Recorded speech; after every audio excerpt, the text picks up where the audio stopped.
दोस्तों स्वागत करता हूं मैं आपका अपने YouTube चैनल एक्सीलेंस स्टडी अड्डा में।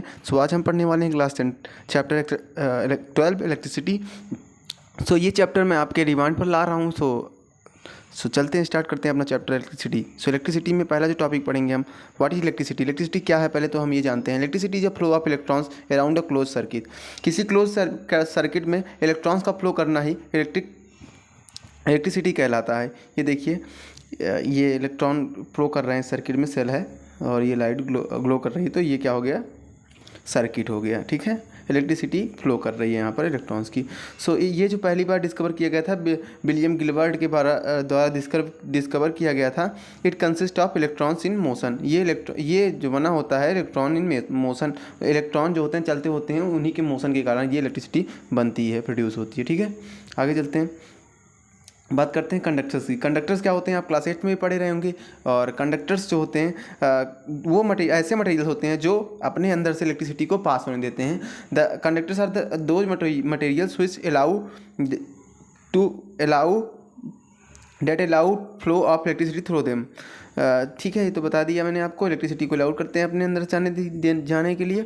They can conduct electricity because of presence of free electrons between the atoms of the substance. उनके अंदर फ्री इलेक्ट्रॉन्स होते हैं जिसके कारण वो इलेक्ट्रिसिटी को कंडक्ट कर सकते हैं। All the metals are good conductor of electricity and graphite the only non metals can also conduct electricity. जो सारे मेटल्स हैं वो गुड कंडक्टर ऑफ इलेक्ट्रिसिटी हैं और best conductor of electricity silver को माना जाता है। और ग्रेफाइट जो है उसमें भी फ्री इलेक्ट्रॉन्स पाए जाते हैं। ग्रेफाइट लेड, जो आप पेंसिल यूज करते हैं, उसमें जो लेड होती है वो ग्रेफाइट की बनी होती है, तो वो इलेक्ट्रिसिटी कंडक्ट करती है। कभी आप एक्सपेरिमेंट करके देखिएगा। और ग्रेफाइट जो है उसमें फ्री इलेक्ट्रॉन होते हैं, इसकी वजह से वो इलेक्ट्रिसिटी कंडक्ट करती है। दूसरी बात करते हैं हम इंसुलेटर्स की। तो इंसुलेटर्स क्या होते हैं, ऐसे मटेरियल जो अपने अंदर से इलेक्ट्रिसिटी को पास नहीं होने देते हैं। Insulators are those materials that do not allow flow of electricity through them. They can not conduct electricity because they do not have free electrons between their items. ये जो इंसुलेटर्स होते हैं ये इलेक्ट्रिसिटी कंडक्ट नहीं कर पाते हैं। क्योंकि इनके अंदर जो है फ्री इलेक्ट्रॉन्स नहीं होते हैं। और जो सारे नॉन मेटल्स हैं वो इंसुलेटर्स हैं एक्सेप्ट ग्रेफाइट, क्योंकि ग्रेफाइट जो है वो कंडक्टर है। ठीक है, आगे चलते हैं, इलेक्ट्रिक चार्जेस की बात करते हैं। तो इलेक्ट्रिक चार्जेस दो टाइप के होते हैं, positive charge, negative charge. When glass rod is rubbed with silk cloth. अगर ग्लास रॉड को हम सिल्क के क्लॉथ से अगर रब करेंगे तो it acquires the ability to attract some particles of paper and said to be have acquired an electric charge. तो वो जो होता है, जब उसको हम ग्लास रॉड को सिल्क क्लॉथ से रब कर देंगे तो पार्टिकल ऑफ जो पेपर्स के अगर हम छोटे छोटे पार्टिकल्स लेंगे, उसको अगर उसके पास ले जाएंगे तो वो उनको अट्रैक्ट करेगा, और इसीलिए हम इसको कहते हैं उसके पास इलेक्ट्रिक चार्ज आ गया, वो चार्ज हो गया। ठीक है, SI unit of electric charge is coulomb. SI unit जो है इलेक्ट्रिक चार्ज की वो कोलाम्ब है। ये कोलाम्ब एक साइंटिस्ट है, उन्हीं के नाम पर रखा गया है। सिंबल इसका सी है, कैपिटल सी। ठीक है, आगे बात करते हैं इलेक्ट्रिक करंट की। इलेक्ट्रिक करंट क्या होता है, इलेक्ट्रिक करंट इज जब flow of electron through the conducting material. जो फ्लो ऑफ इलेक्ट्रॉन्स होता है कंडक्टिंग मटेरियल के कंडक्टिव मटेरियल से, उसी को हम इलेक्ट्रिक करंट कहते हैं। जैसे like copper, iron, electric materials में जैसे कॉपर या आयरन, कोई भी जैसे कंडक्टिंग मटेरियल हो उसको हम कहते हैं। A device that causes the flow of electron is called cell or a battery if two or more cell are connected in a row. जो इलेक्ट्रॉन्स को फ्लो करवाता है वो डिवाइस, उस डिवाइस को हम कहते हैं सेल। और सेल जब दो या दो से ज़्यादा सेल्स एक साथ रो में कनेक्टेड हो जाते हैं तो उनको हम कहते हैं बैटरी। ठीक है, आगे बात करते हैं, जो करंट होता है वो क्या होता है, Q/T, charge in Coulomb's upon time. ठीक है, I is equal to Q/T। ठीक है, क्यों क्या है, यहाँ पर चार्ज है और T क्या है, टाइम है। ठीक है, इतना आपको समझ में आया होगा, Q/T। ठीक है, आगे चलते हैं, flow of electrons and current in circuit. जो फ्लो ऑफ इलेक्ट्रॉन्स और करंट इन सर्किट कैसे रिलेटेड होते हैं। इलेक्ट्रॉन्स जो फ्लो करते हैं निगेटिव टू पॉजिटिव, हमेशा आपको पता है अनलाइक चार्ज अट्रैक्ट करते हैं और लाइक चार्ज रिपेल करते हैं। तो जो इलेक्ट्रॉन्स होता है वो निगेटिवली चार्ज होता है, तो वो निगेटिव चार्ज पॉजिटिव चार्ज की तरफ अट्रैक्ट होता है, इसलिए वो निगेटिव से पॉजिटिव की ओर चलता है। By convention electric current flow from positive terminal to the negative terminal. और इलेक्ट्रिक करंट जो होता है वो कन्वेंशनल इलेक्ट्रिक करंट, वो जो होता है opposite direction of electron flow चलता है। तो electron positive to negative, negative to positive चलता है, तो करंट कहाँ चलेगा, पॉजिटिव टू निगेटिव। ये हो गया करंट और ये हो गया इलेक्ट्रॉन का फ्लो। ठीक है, आपस में अपोजिट हैं, ठीक है दोनों। इतना समझ में आया, चलें आगे। How can electric current be express, हम इलेक्ट्रिक करंट को कैसे एक्सप्रेस कर सकते हैं इस पर अब हम बात करेंगे। इलेक्ट्रिक करंट जो है उसको हम एक्सप्रेस कर सकते हैं rate of flow of charge through a conductor per unit time. जैसे जो इलेक्ट्रिक करंट होता है, electric current is express at the rate of flow of charge through the conductor per unit time. एक second time में कितने charge किसी conductor से किसी पर्टिकुलर एरिया से कितने चार्ज पास हो रहे हैं उसी को हम कहेंगे electric current. So electric current का जो यहाँ पर फार्मूला है, electric current is equal to quantity of charge upon time, ये तो आप मैंने आपको बता दिया Q by T. So electric charge होता है I is equal to Q by T. अब SI unit of electric current जो है वो एम्पियर है। एम्पियर भी एक साइंटिस्ट थे, उन्हीं के नाम पर रखा गया है। 1 ampere is equal to 1 coulomb upon 1 second. ये जो 1 एम्पियर है ये इंपॉर्टेंट है। 1 एम्पियर, 1 ओम, 1 कूलम्ब, ये सब चीज़ें हैं जो पूछ लेता है बोर्ड्स में, डायरेक्टली बोर्ड्स में 1 नंबर का क्वेश्चन आ जाता है, इसलिए इसको याद रखें आप। इसको कैसे लिखेंगे, 1 एम्पियर की definition, when 1 coulomb of charge is passed through a conductor per unit time per second. When 1 coulomb of charge is when 1 coulomb charge is passed through a conductor in 1 second, then it is said to be 1 ampere current, ठीक है। Electric current is measured by ammeter. Electric current को हम major करने के लिए एक device use करते हैं जिसको कहते हैं एमीटर, ठीक है। ये समझ में आया, चलें आगे।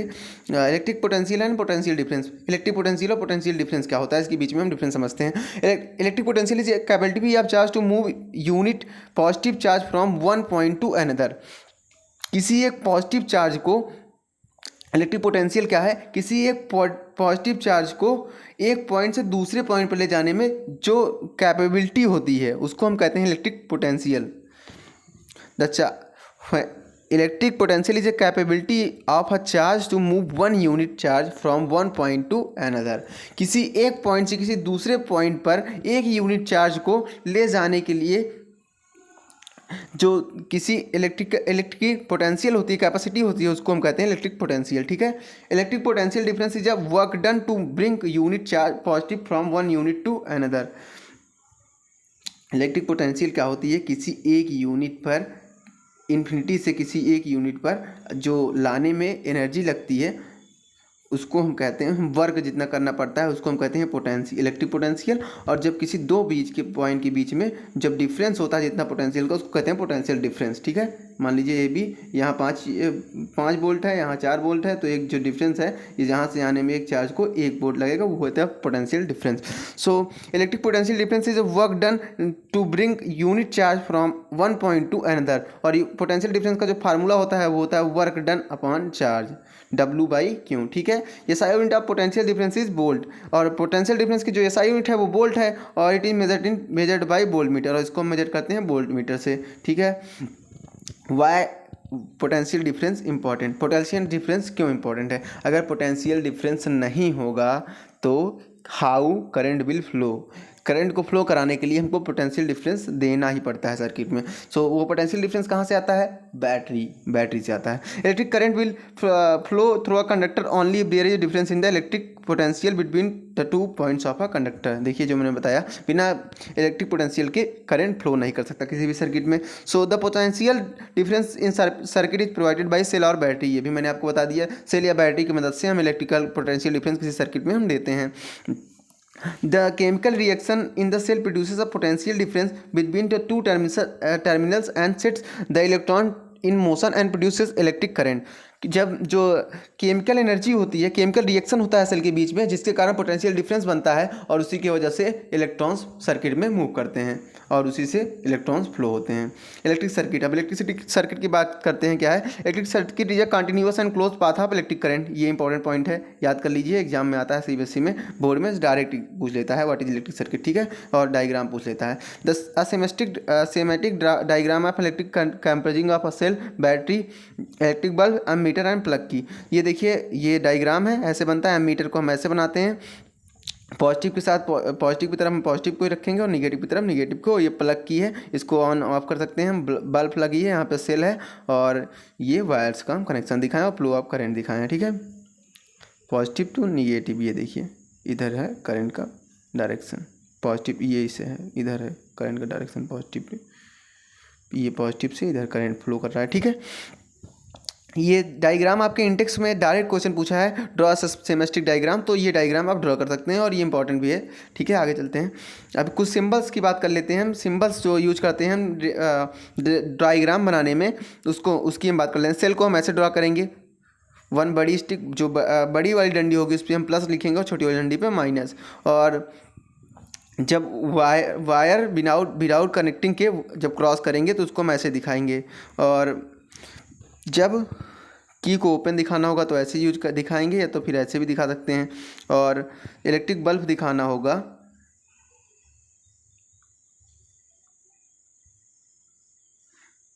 इलेक्ट्रिक बल्ब को हम ऐसे बनाएंगे, ये क्या है, बल्ब है। जब बल्ब ग्लो कर रही होगी तो इसको हम ऐसे करके इसी पे ऐसे ऐसे दिखा देंगे। ठीक है, और वेरिएबल रेजिस्टेंस दिखाने के लिए इसका यूज कर सकते हैं या इसका यूज कर सकते हैं। और एम मीटर को हम ऐसे बनाएंगे और वोल्ट मीटर को ये ऐसे बनाएंगे। और जब की क्लोज होगी तो उसको ऐसे दिखा सकते हैं या ऐसे दिखा सकते हैं हम। ठीक है, और वायर जब कनेक्टेड रहेंगे तो इसको हम ऐसे इन दोनों में से दिखा सकते हैं। और जब 2-3 सेल को कनेक्ट करके हम बैटरी बनाएंगे तो ये ऐसे हम बैटरी बना सकते हैं। ठीक है, ये डायग्राम में ये रजिस्टर्स को हम ऐसे दिखाएंगे जिग जैग में। ठीक है, ये इतना समझ में आया होगा। चलें आगे। नहीं समझ में आया तो एक बार स्क्रीनशॉट लीजिए और ये डायग्राम्स आप याद कर लीजिएगा। मैंने सबको समझाने की कोशिश की है, आप वीडियो रिवाइंड करके देख सकते हैं अगर नहीं समझ में आया तो। अगर फिर भी नहीं समझ में आता है तो आप कमेंट करिए, मैं आपको रिप्लाई करूँगा। वोल्ट मीटर, अब वोल्ट मीटर की बात करते हैं। वोल्ट मीटर क्या है, जो वोल्टेज को मेजर करता है वो उसको हम वोल्ट मीटर कहते हैं। Volt meter is a device that measures the potential difference across the ends of any conducting material. किसी कंडक्टिंग मटेरियल के इंड पे जब हम पोटेंशियल डिफरेंस मेजर करना होता है तो हमको वोल्ट मीटर हम यूज करते हैं। मान लीजिए ये देखिए पीछे जो सर्किट थी उसी में मैं आपको दिखाता हूँ पोटेंशियल डिफरेंस कैसे यूज होता है। तो जैसे मान लीजिए ये थी,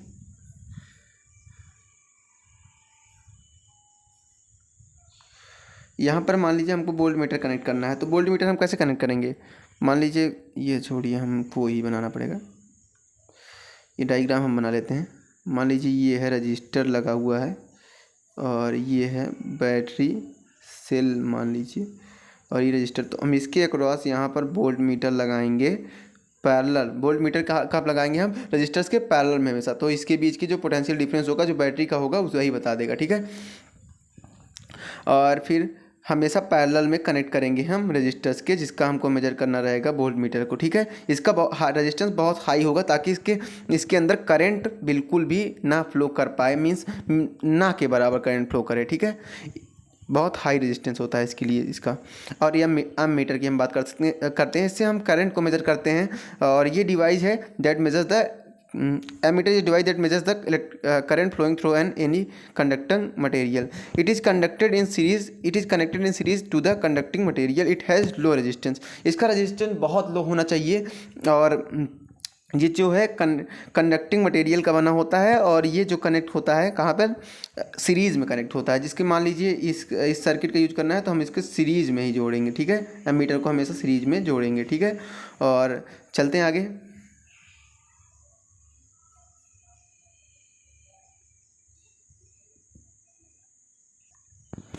एमीटर को हम सीरीज़ में जोड़ेंगे और इसका रेजिस्टेंस बहुत लो होता है। ठीक है, इतना बात हो चुकी है। अब हम बात करते हैं मेन अपने टॉपिक की, जो सबसे ज़्यादा इंपॉर्टेंट है और अधिकतर बोर्ड में पूछा जाता है। कॉन्जिक्यूटली इस पे क्वेश्चन आ चुके हैं कई ईयर से लगातार इस पे क्वेश्चन आ रहे हैं इस टॉपिक से। Ohm's law. So Ohm's law की हम बात क्या करते हैं, पहले तो ओम्स लॉ का हम स्टेटमेंट देख लेते हैं। ओम्स लॉ कहता क्या है। Ohm's law states that the electric current flowing through a conductor is directly proportional to the potential difference between the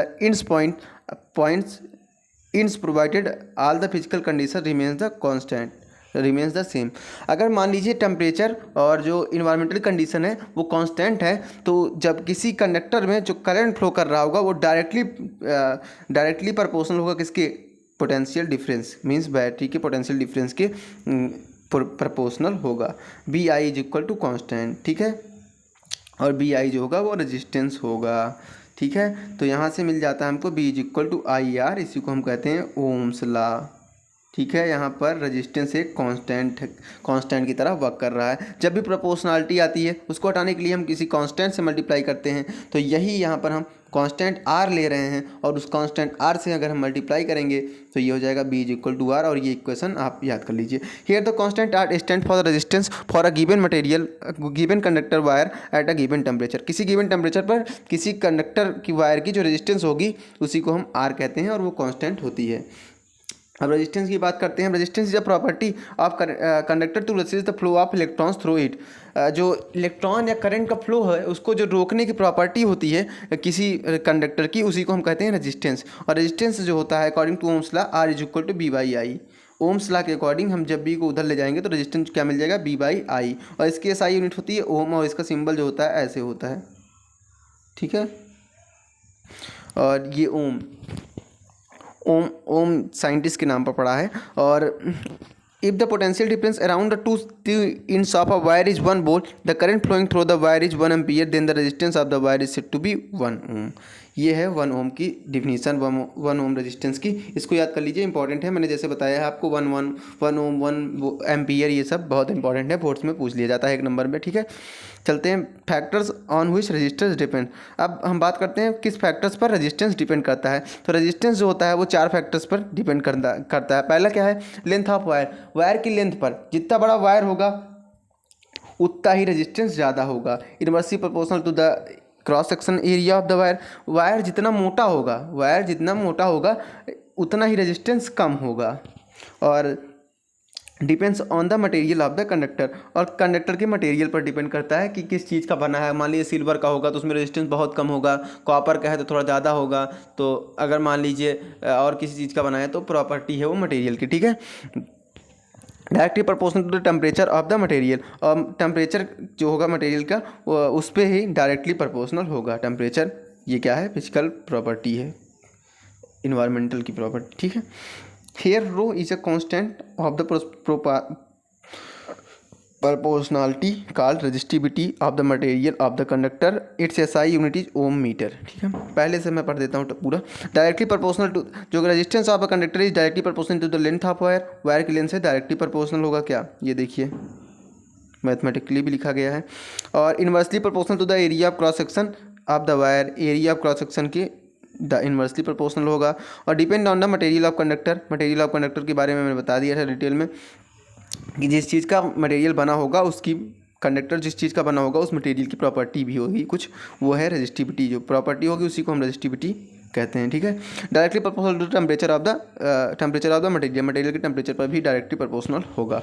और यहाँ पर क्रॉस सेक्शन एरिया की बात हुई है तो क्रॉस सेक्शन एरिया में बता दूँ, जो ये होगा, ये वायर का, ये सामने का पार्ट वायर का, इसी को कहेंगे हम cross sectional area, cross section area conductor, ठीक है। और ये साई यूनिट जो है इसकी ओम मीटर है। Resistivity, here rho is a resistivity. और जब इसको देखिए, मैंने आपको बताया था जब भी प्रोपोर्शनलिटी होती है उसको हटाने के लिए किसी कांस्टेंट की जरूरत पड़ती है। तो यहाँ एक रो कांस्टेंट है और जो कि उसको प्रोपोर्शनलिटी सिंबल हटाने के लिए मल्टीप्लाई किए तो रेजिस्टेंस यहाँ से हो गया रो यल बाई ए। यल क्या है, लेंथ ऑफ वायर। ए क्या है, एरिया ऑफ क्रॉस सेक्शन।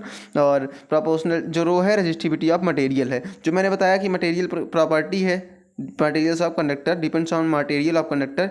तो ये जो है रेजिस्टिविटी है, मटेरियल ऑफ कंडक्टर क्या है, रेजिस्टिविटी है, ठीक है। और आगे हम बात करते हैं रेजिस्टिविटी ऑफ सब्सटेंस। अब कुछ सब्सटेंस की रेजिस्टिविटी की बात करते हैं। तो like conductors like metals and Alois have low resistivity. जो एलॉय होते हैं और जो मेटल्स होते हैं उनकी कंडक्टिविटी लो होती है। क्यों, क्योंकि उनमें करंट पास हो जाता है। अगर कंडक्टिविटी हाई, मतलब कंडक्टिविटी, उनकी रेजिस्टिविटी कम होती है तो उसमें करंट आसानी से पास हो जाता है। और कंडक्टिविटी उसमें हाई होती है। कंडक्टिविटी हाई मीन्स आसानी से इलेक्ट्रॉन्स फ्लो कर जाएंगे, और रेजिस्टिविटी लो मीन्स कम रोक पाएगा, ठीक है। सेम मतलब है दोनों का। और जो इंसुलेटर्स होते हैं like rubber glass have high resistivity 10 to the power 12 ohm metre से 10 to the power 17 ohm metre.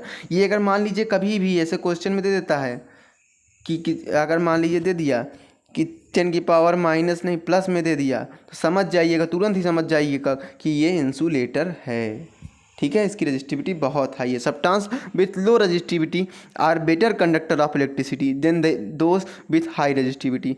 Substance जो होंगे, जो लो रजिस्टिविटी होंगे, वो बेटर कंडक्टर होंगे इलेक्ट्रिसिटी, अच्छे कंडक्टर होंगे इलेक्ट्रिसिटी के। जिनकी रजिस्टिविटी हाई होगी वो बैड कंडक्टर होंगे, मीन्स खराब कंडक्टर होंगे इलेक्ट्रिसिटी के। ये बात मैंने आपको बता दी थी ऊपर ही, ठीक है, तभी फिर से बता दिया हूँ। ठीक है, चलते हैं आगे।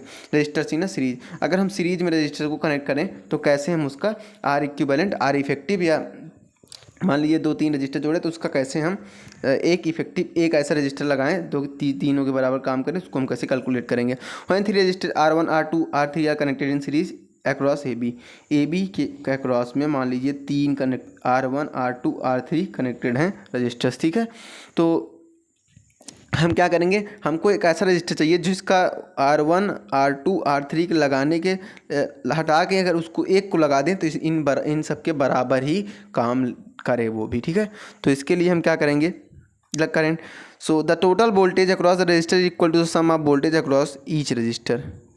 देखिए, इसको हम प्रूव करने के लिए एक बात हम आपको बता देते हैं। रजिस्टर्स देखिए, जब भी रजिस्टर जो होंगे वो सीरीज़ में होंगे तो उसमें क्या होगा, रजिस्टर्स जब भी सीरीज़ में होंगे तो उसमें करंट जो आएगा, क्योंकि बैटरी से आ रहा है करंट तो सब में सेम जा रहा है, तो करंट इनमें हमेशा सेम होगा, ठीक है।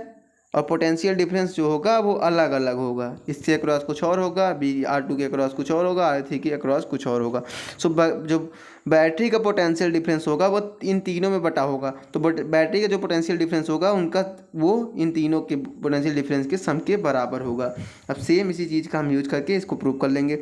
The equivalent resistance is the sum of the resistance of the each resistor that this increase the total resistance. तो इसीलिए सीरीज में जो होता है रेजिस्टेंस बढ़ जाता है, और रेजिस्टेंस जो इक्विवेलेंट होगा इसमें से सीरीज में वो तीनों का सम होगा, तीनों रेजिस्टेंस का सम होगा। इसका प्रूफ हम नेक्स्ट वीडियो में देंगे। अगर इस वीडियो में देंगे तो वीडियो लंबी हो जाएगी, इसलिए हम पैरेलल का जो कैसे आता है ये सम R1 R2 R3 इसका प्रूफ और पैरेलल का भी प्रूफ हम नेक्स्ट वीडियो में अपने बताएंगे, ठीक है। अब रजिस्टर्स इन पैरेलल में रजिस्टर कनेक्टेड हो तो क्या होगा, तो पैरेलल में हमने आपको बता दूं तो पैरेलल में जो होता है करंट डिवाइड होता है तीनों में। यहाँ पर पोटेंशियल डिफरेंस सेम होता है, क्योंकि ये देखिए बैटरी के सामने ये सेम जगह पे तीनों, ये देखिए तीनों कनेक्टेड हैं, तो इससे लिए इन तीनों में potential difference means voltage same होगा जो कि बैटरी के वोल्टेज के बराबर होगा, और इसमें तीनों में करंट अलग अलग होगी। तो इस बार करंट का सम जो होगा तीनों का वो बैटरी के करंट के बराबर होगा। और इस केस में क्या होगा, तो voltage to the is all in the R resistor is same, में तो बता दिया मैंने, सम भी बता दिया। और reciprocal of equivalent resistor is the sum of reciprocals of resistances of each resistor this decrease the total resistance. यहाँ पर जो होगा आर पैरेलल में आर इफेक्टिव जो होगा 1/R1 + 1/R2 + 1/R3 यही होगा, ठीक है। जितना भी होगा सबका 1 करके इसका करेंगे, ठीक है। इसी वजह से इसका जो होता है इफेक्टिव रेजिस्टेंस वो डिक्रीज़ कर जाता है टोटल रेजिस्टेंस, जिसकी वजह से घर में जो हमारे वायरिंग होती है वो पैरेलल में होती है। इसको पैरेलल में इसलिए होती है, इससे एनर्जी लॉस कम होता है और हमारा जो होता है बिजली का बहुत कम खर्च आता है, क्योंकि इसमें देखिए और जो है वोल्टेज भी बराबर रहता है। अगर मान लीजिए हमारे पंखे को भी 220 वोल्ट चाहिए, हमारे मोबाइल के चार्जर को भी 220 वोल्ट चाहिए, बट अगर हम सीरीज में लगा देंगे सब में तो वोल्टेज सेम आएगा। अगर मान लीजिए जो घर की लाइन 220 वोल्ट है तो यहाँ डिवाइड हो जाएगा, यहाँ डिवाइड हो जाएगा, यहाँ डिवाइड हो जाएगा, जिसकी वजह से वोल्टेज सब में डिफरेंट आएगा। बट हम पैरेलल में लगाएंगे तो सब में वोल्टेज सेम होगा, और जो कि हमारे घर में सारे अप्लाइंसेस जो हैं, टीवी भी है, सबको 220 वोल्ट चाहिए। इसी वजह से हम पैरेलल यूज करते हैं और इससे हमारी एनर्जी भी बचती है, ठीक है। ये एडवांटेज हो गए। ये भी क्वेश्चन आ जाता है, what are the advantage of the, ये 3 नंबर में क्वेश्चन आ जाता है, इंपॉर्टेंट क्वेश्चन है ये भी, और इसको आप पढ़ लीजिएगा। अब हम बात करते हैं लास्ट में electrical energy. So electrical energy क्या है, electrical energy the work done to maintain the flow of current in the conductor. जब हम कंडक्टर का जो फ्लो होता है उसको मेंटेन करने के लिए जो वर्क करते हैं हम उसको हम electric energy is the work done to maintain the flow of current in a conductor. जो कंडक्टर में करंट को फ्लो कराने के लिए वर्क डन करना पड़ता है उसी को हम कहते हैं एनर्जी। सो वर्क डन क्या हो जाएगा, V into Q, means Q क्या है यहाँ पर चार्ज, और बी क्या है potential difference means voltage. So यहाँ पर वर्क डन जो हो जाएगा पोटेंशियल डिफरेंस इंटू वोल्टेज हो जाएगा। बट हमको क्या पता है कि यहाँ पर करंट जो चार्ज है वो क्या है IT, जो मैंने आपको बताया था Q by T, I is equal to Q by T, वहाँ से आ गया ये Q is equal to I by T. अब इसको जब यहाँ इस पर रिप्लेस कर देंगे तो क्या मिल जाएगा, work done is equal to V I T, where V is equal to I R, और बी को हम क्या लिख सकते हैं, आई आर, तो W is equal to I square R T. अब न्यूमेरिकल्स में हम इन तीनों को जहाँ जिसकी ज़रूरत होगी, जहाँ जैसे चीज़ें दी होगी उस तरह से हम इन तीनों को यूज कर सकते हैं। इंपॉर्टेंट है, लिख लीजिएगा। The SI unit of electrical energy is joule, energy की एसआई यूनिट तो जूल ही होती है, ये तो सबको पता है। अब इलेक्ट्रिकल पावर की हम बात करते हैं। सो इलेक्ट्रिकल पावर क्या है, electrical power is rate at which electric current is used, जिस रेट पर इलेक्ट्रिक पावर को हम यूज करेंगे के उसको हम कहेंगे इलेक्ट्रिक, जिस रेट पर हम इलेक्ट्रिक करंट को यूज करेंगे उसको हम कहेंगे electric power. So power is equal to work done upon time. So work done क्या था, आई स्क्वायर आर टी, तो I square R T upon T हो जाएगा, तो आई स्क्वायर आर बचेगा, जो आई स्क्वायर आर या बी आई भी उसको हम कह सकते हैं, क्योंकि आई स्क्वायर आर, तो आई आर को हम अगर बी लिख दें तो बी आई भी कह सकते हैं। सो ये दोनों फार्मूला आप फिर से यहाँ पर यूज कर सकते हैं न्यूमेरिकल्स में पावर के लिए, ठीक है। SI unit of power is what, अगर एसआई यूनिट की बात करें तो पावर की वाट होती है। An object has 1 watt of power when 1 ampere of current flows across a conductor with in the potential difference of 1 volt. 1 volt की potential difference से जब 1 एम्पियर का करंट फ्लो करेगा तो उस ऑब्जेक्ट की पावर कही जाएगी, वो कही जाएगी 1 वाट। ये भी इंपॉर्टेंट है, 1 वाट भी मैंने जैसा भी बताया था आपको, ठीक है। कॉमर्शियल यूनिट ऑफ एनर्जी, अब एनर्जी की जो कॉमर्शियल यूनिट है किलोवाट आवर, एक यूनिट जिसको हम कहते हैं, जिससे घर में हमारे कितनी बिजली यूज हुई, 50 यूनिट, 100 यूनिट, तो उसका जो चार्ज आता है वो यूनिट में मेजर करते हैं, किलोवाट आवर या उसको कहते हैं, या उसी को यूनिट कहते हैं। सो उसको मेज़र करने के लिए तो उसका कितने जूल के बराबर वो एनर्जी होती है उसकी हम बात करते हैं। So commercial of unit of energy is kilowatt hour. So 1 kilowatt hour is power consumed when 1 watt of power is used for 1 hour. अगर 1 वाट जो है पावर यूज होगी 1 घंटे के लिए, तो उसको 1 वाट नहीं, यहाँ पर किलो वाट होना चाहिए। when 1 kilowatt of power is use for 1 hour, जब 1 किलोवाट आवर 1 घंटे के लिए यूज होगा तो उसको हम कहेंगे 1 किलोवाट आवर। अब दोनों में रिलेशन देख लेते हैं किलोवाट आवर एंड जूल में। तो 1 kilowatt hour is equal to 1 kilowatt into 1 hour. अब आवर्स को हम सेकंड में ले लेंगे और किलोवाट को हम लेंगे वाट में। सो किलोवाट को वाट में लेंगे 1000 हो जाएगा और ये हो जाएगा 3600।